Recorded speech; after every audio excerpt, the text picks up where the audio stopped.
नाज़रीन आदाब, न्यूज़ 18 उर्दू में आपका इस्तकबाल है। मैं हूं विसाल आजम और आप देख रहे हैं खबर खास। खबर खास में आज बहुत ही खास मौजू। जी हाँ, एक रोज कबल ही महाराष्ट्र और हरियाणा यानी दो रियासतों के असेंबली इंतखाबात मुकम्मल हो चुके। हालांकि इसके साथ साथ करीब 51 सीटों पर ज़िमनी इंतखाबात भी हुए, लेकिन ख़ास तौर से इन दो रियासतों में जो इंतखाबात हुए हैं इसको लेकर काफ़ी सवालात लोगों के जहन में हैं कि आखिर महाराष्ट्र और हरियाणा में किसकी हुकूमत बनेगी।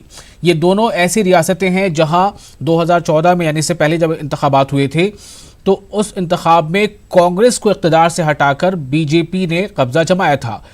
हरियाणा में बीजेपी की हुकूमत बनी थी, जबकि महाराष्ट्र में बीजेपी ने अलायंस के साथ हुकूमत बनाया और कांग्रेस इक़्तिदार से बाहर रही। 2019 के इंतखाबात हो चुके हैं, एग्जिट पोल्स भी सामने आ चुके हैं और एग्जिट पोल के अगर हम बात करते हैं कि एग्जिट पोल क्या बता रहा है तो तस्वीरें बिल्कुल साफ हैं। महाराष्ट्र और हरियाणा इन दोनों रियासतों में एक बार फिर बीजेपी इक़्तिदार में वापस आ रही है।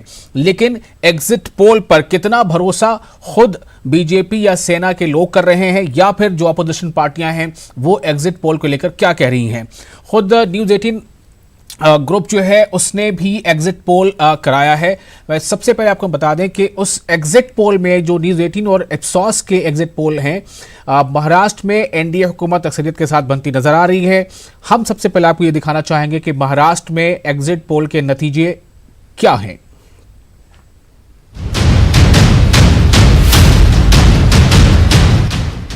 महाराष्ट्र के इंतखाबी नतायज 24 अक्टूबर को आएंगे, लेकिन इससे पहले न्यूज़ 18 और इप्सॉस ने जो एग्जिट पोल किया है उसमें महाराष्ट्र में फिर एनडीए की हुकूमत बनती नजर आ रही है। आइए अब एक नजर डालते हैं और जानते हैं कि हमारे एग्जिट पोल में किसको कितनी सीटें दी गई हैं। पहले बात बीजेपी इत्तेहाद की।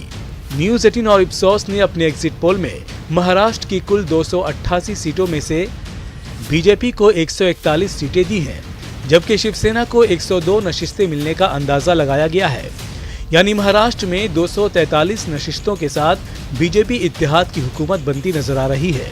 बात अगर कांग्रेस इत्तेहाद की करें तो न्यूज़ 18 और इप्सॉस ने अपने एग्जिट पोल में महाराष्ट्र की कुल 288 सीटों में से कांग्रेस को 17 नशिस्तें जबकि एनसीपी को 22 सीटें दी गई हैं। इसके अलावा दीगर को 6 सीटें मिलने की उम्मीद की जा रही है। आइए अब जान लेते हैं कि किन इलाकों में किस पार्टी को कितनी सीटें मिलती दिख रही हैं। पहले बात करते हैं कोंकण इलाके की एग्जिट पोल की। कोंकण में बीजेपी को 7, शिवसेना को 14, कांग्रेस को 0 जबकि एनसीपी को 1 सीट दी गई है। मराठवाड़ा के बारे में बात करें तो यहाँ बीजेपी को 22, शिवसेना को 22, कांग्रेस को 2 और एनसीपी को 2 सीटें दी गई हैं। इसके साथ ही थाना के इलाके में बीजेपी को 9, शिवसेना को 8, कांग्रेस को 0 और एनसीपी को 1 सीट दी गई है। महाराष्ट्र के शुमाली इलाके में बीजेपी को 17, शिवसेना को 14, कांग्रेस को 4 और एनसीपी को 1 सीट दी गई है।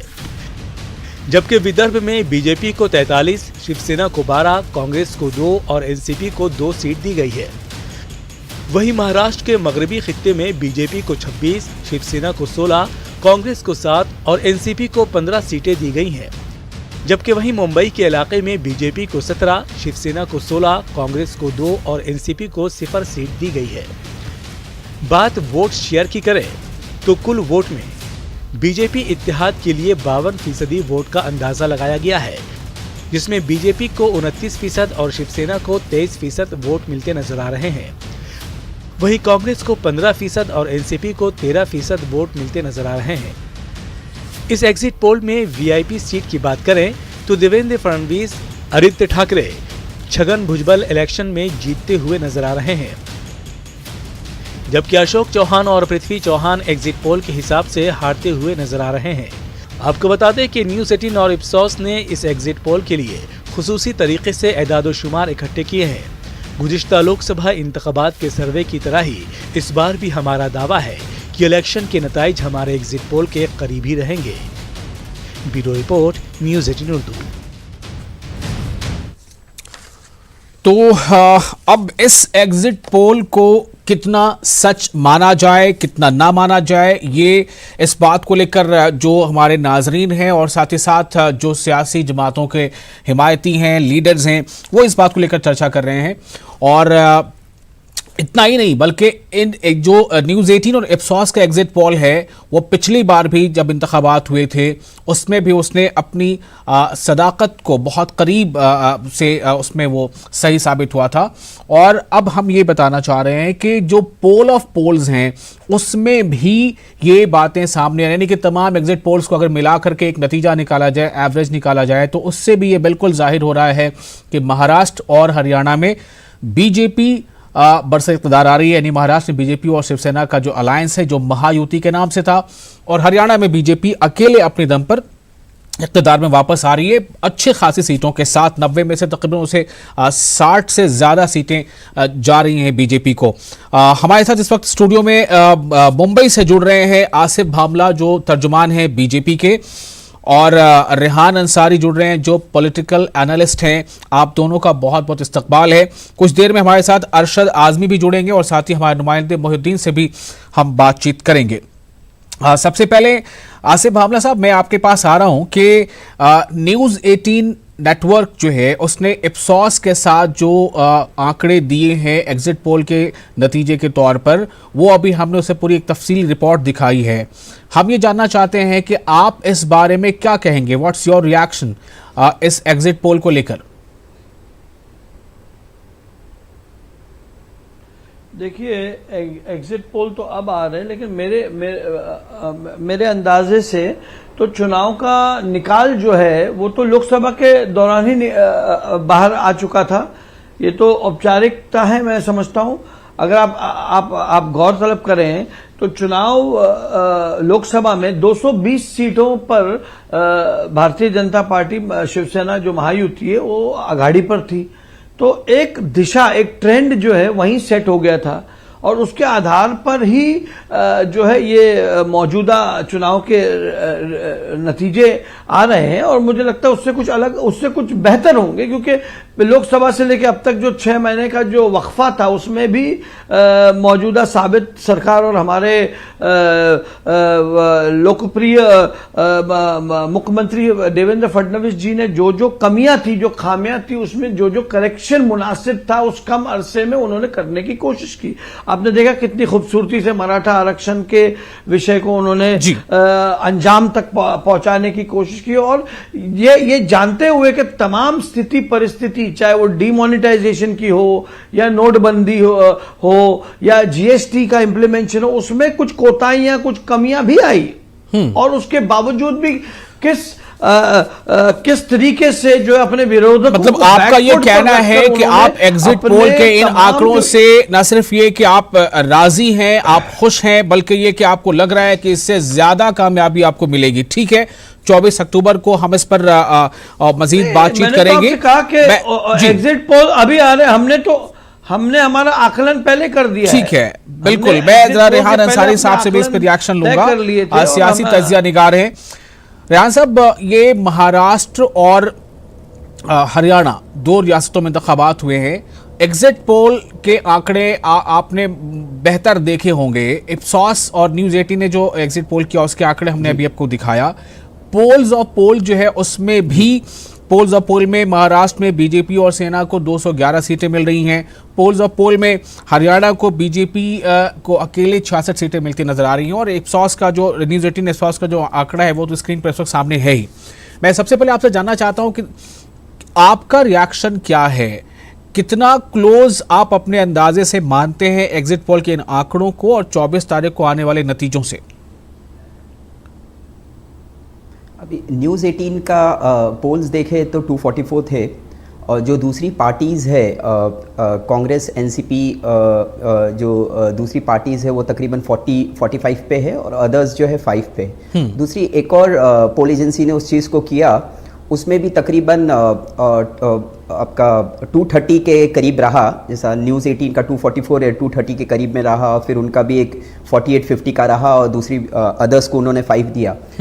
हम क्या करेंगे, जैसा इस वक्त का एक आंकड़े जो आपका मैक्सिमम है, और बहुत सारी दूसरी एजेंसीज है उन्होंने जो है 125 और 200 के बीच में चीज़ों को दिखाया है। 185 और तकरीबन 200 के बीच में जो बीजेपी शिवसेना की चीज़ों को दिखाया है। हम कभी गौर करें लोकसभा को लेके, उस वक्त भी मैक्सिमम आया था, क्योंकि न्यूज़ 18 का देखें और एक शायद टाइम्स नाउ का है जो मैक्सिमम है तो लोगों ने कहा कि नहीं, ये एस्पिरेशन है, ये नहीं आएगा।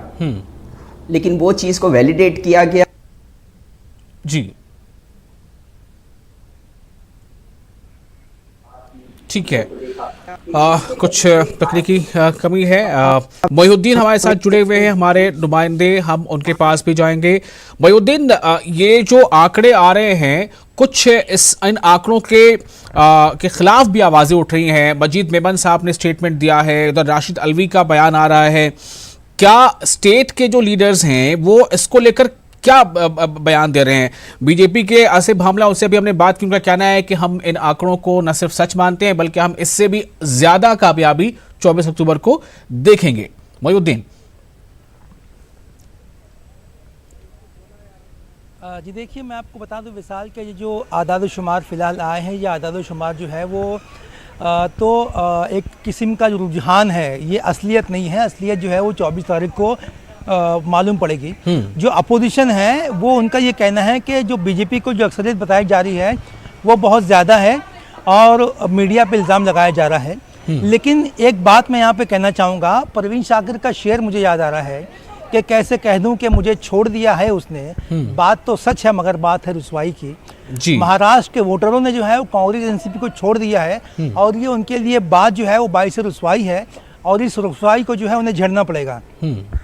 आसिफ भामला ने भी कहा कि 2019 के जो लोकसभा इलेक्शन हुए हैं उसके बाद से उनको अंदाज़ा हो गया था कि हालात क्या होने वाले हैं और कितनी कामयाबी मिलने वाली है।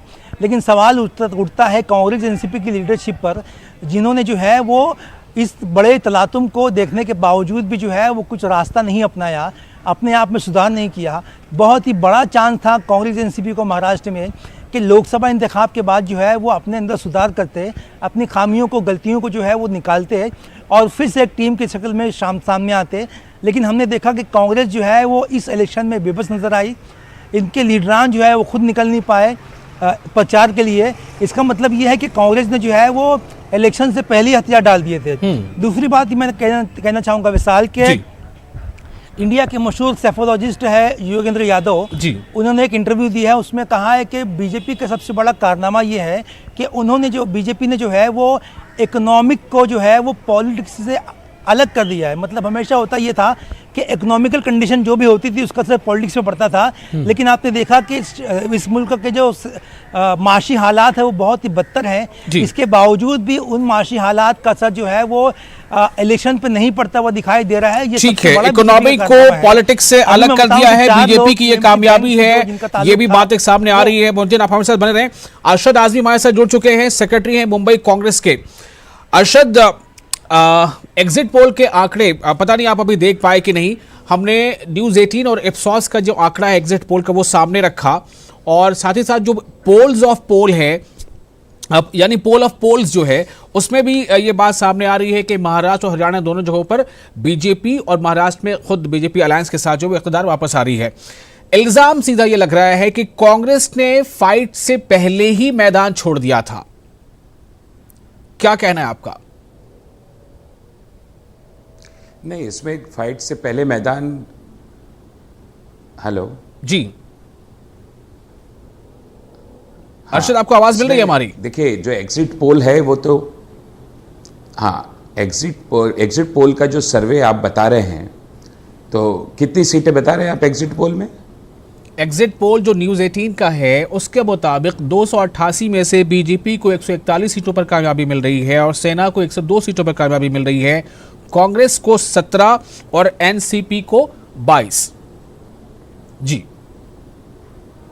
जी, नहीं, मुझे नहीं लगता ये एग्जिट पोल पूरी तरह से सही हो साबित होगा। कितना सच मानते हैं ये तो इसे पहले का अभी 24, नहीं, मेरे हिसाब से तो ये पूरी तरह से जो है ये गलत साबित होगा ये एग्जिट पोल, क्योंकि जो हालात थे महाराष्ट्र के, आपका अंदाजा जो क्या हालात है? थे हरियाणा के और पूरे देश में, और जो महाअघाड़ी है वो कितनी सीटें जीत रही है? मुझे देखिए, मैं ये बताऊं कि पिछले चुनाव के एतबार से लोगों को ये इस बात का यकीन भले हो कि दोबारा शिवसेना और बीजेपी की सरकार आ रही है, लेकिन महाराष्ट्र के अवाम में, वोटरों में जो गुस्सा था, जो तकलीफ थी लोगों को, जो 5 साल में झेला इस सरकार को लोगों ने, मुझे नहीं लगता ये सरकार दोबारा सत्ता में आ रही है। अच्छा, और रहा सवाल, आप अपने अंदाजे से बताएं, आपने अपनी एक मिनट सर, सिर्फ और आपने कुछ आपने एक और सवाल किया था, बताइए कि कांग्रेस कितनी सीटें ला रही है और एनसीपी के साथ और सवाल किया था।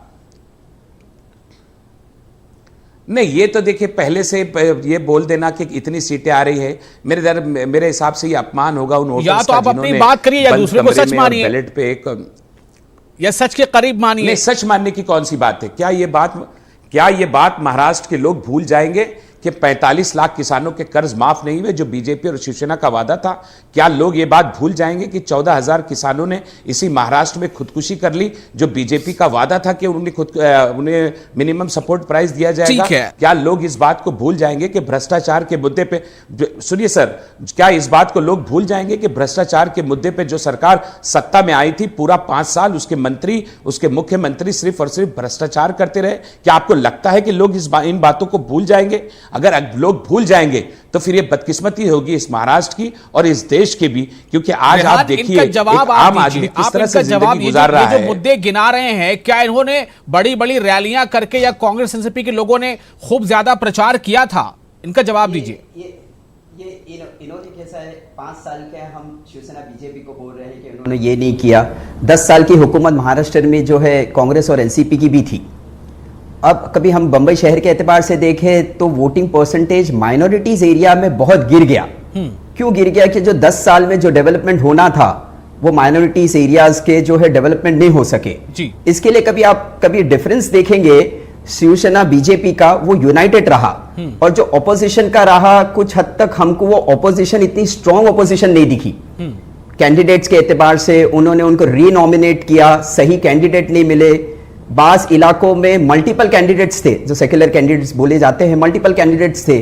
उसके लिए जो है वोटिंग परसेंटेज अक्रॉस आप देखें 50.5% था और मुसलमान इलाकों में, माइनॉरिटी इलाकों में वो परसेंटेज 7 से 8% बनिस्बत लास्ट इलेक्शन के, इवन लोकसभा के एतबार से भी 5-6% जो है गिर गया। तो इसकी वजूहत क्या है, इसके बारे में जो है मुहासबा होना चाहिए, इसके बारे में डिस्कशन होना चाहिए। ये बात मैं सर इसका जवाब देता हूं। ये बात बिल्कुल सही है कि पिछले लोकसभा के चुनाव के मुकाबले इस बार विधानसभा में मुस्लिम एरियाज में वोटिंग परसेंटेज जरूर गिरा। उसकी बहुत सारी वजूहत। एक वजह थी दिवाली की छुट्टियां चल रही हैं, बहुत सारे लोग जो है वो गांव चले गए हैं, उसकी भी एक बहुत बड़ी वजह थी जिसकी वजह से पोलिंग परसेंटेज गिरा। और दूसरा एक मैं और आपको बहुत अहम वजह बताता हूं पोलिंग परसेंटेज गिरने की। इलेक्शन कमीशन एक तो आखिरी वक्त में इलेक्शन पोलिंग को 2 दिन 3 दिन बचा होता है, तब ये अपनी फाइनल लिस्ट जारी करते हैं।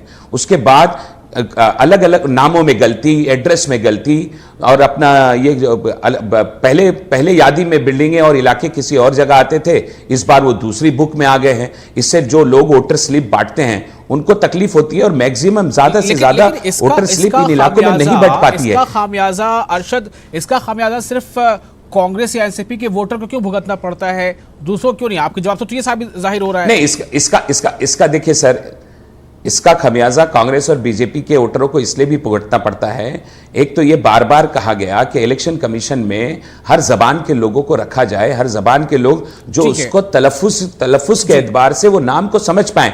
नामों की मिस्टेकें होती हैं दुनिया भर की, जिसकी वजह से वोटर पोलिंग बूथ तक जाता है और वहां से दोबारा आ जाता है। ये एक बहुत बड़ी वजह है पोलिंग परसेंटेज गिरने की। जी आप बोलिए।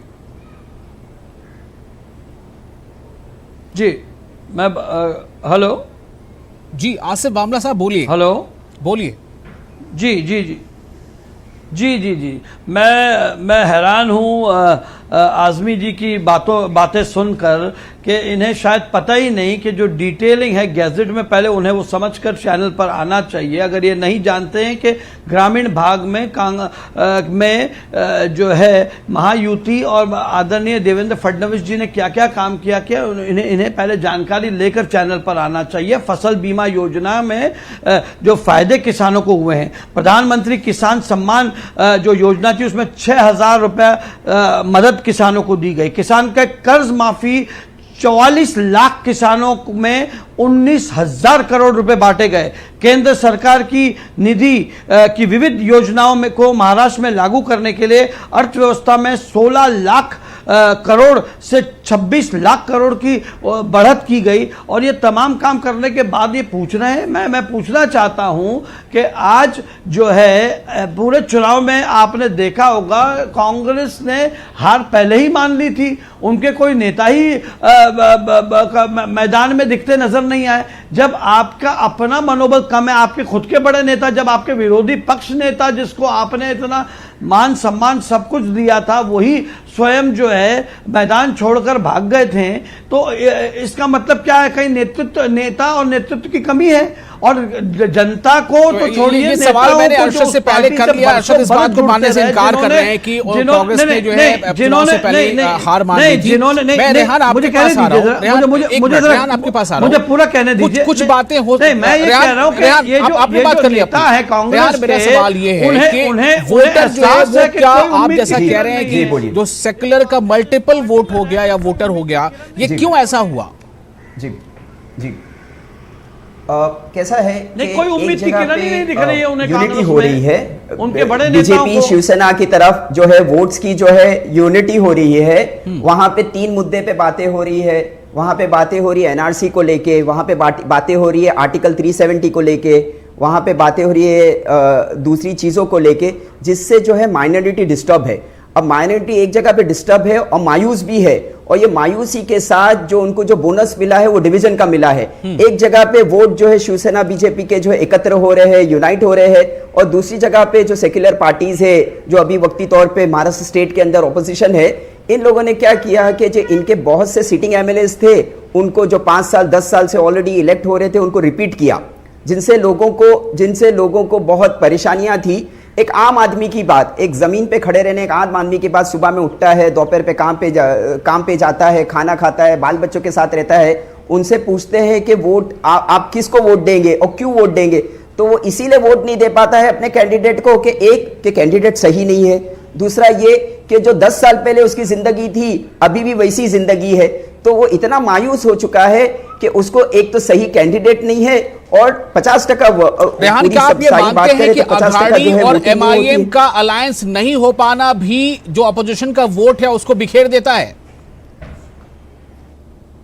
नहीं, उसके अलावा भी ऑपोजिशन जो है बिखेरने के अलावा भी कभी बहुत सी जगहों पे, जैसे हम बंबई शहर की बात करें तो अघाड़ी का जो बीवीए का है इतना बड़ा स्ट्रॉन्ग प्रेजेंस नहीं है, लेकिन वो अपने पार्टीज, हमने जो एक रिसर्च किया था उसमें देखा गया है कि 17 तकरीबन 14 सीटें भिवंडी से लेके कोलाबा तक के हमने जो है जो अर्बन एरिया गिना जाता है 14 सीटें देखी, वहां पे 7 सीटों में एमआईएम खड़ी हुई है जो 2014 में नहीं थी। तो एक ऑपोजिशन का स्ट्रॉन्ग कैंडिडेट मुसलमान इलाके से या जो माइनॉरिटी कंसंट्रेटेड इलाके से जीत सकता था, 5-6 हजार वोटों की वजह से वो हार जाएगा। तो डिवीजन ऑफ वोट की वजह से बहुत भारी नुकसान डिवीजन ऑफ वोट भी एक बहुत बड़ा मैटर है। मोहिउद्दीन आपके पास में आ रहा हूं, क्या आपको याद है कि कांग्रेस का बड़ा स्टार प्रचारकों की जो लिस्ट जारी की गई थी वो तमाम बड़े चेहरे ऑपोजिशन की तरफ से आए थे कैंपेनिंग के लिए, जैसा कि अग्रेसिव कैंपेन बीजेपी और शिवसेना का रहा?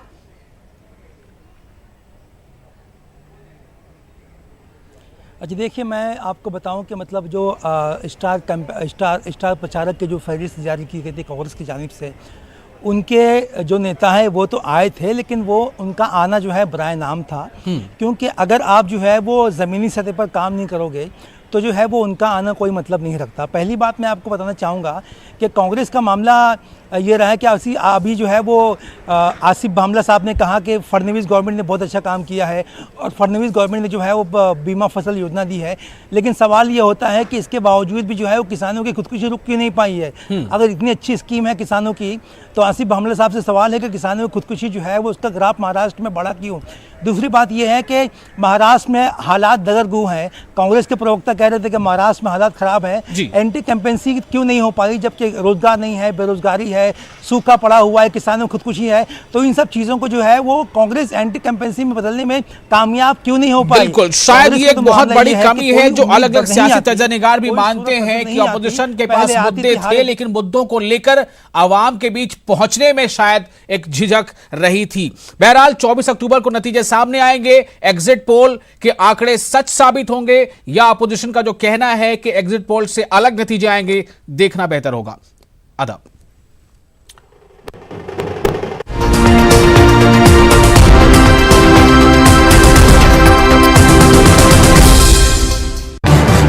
इस न्यूज हेडलाइंस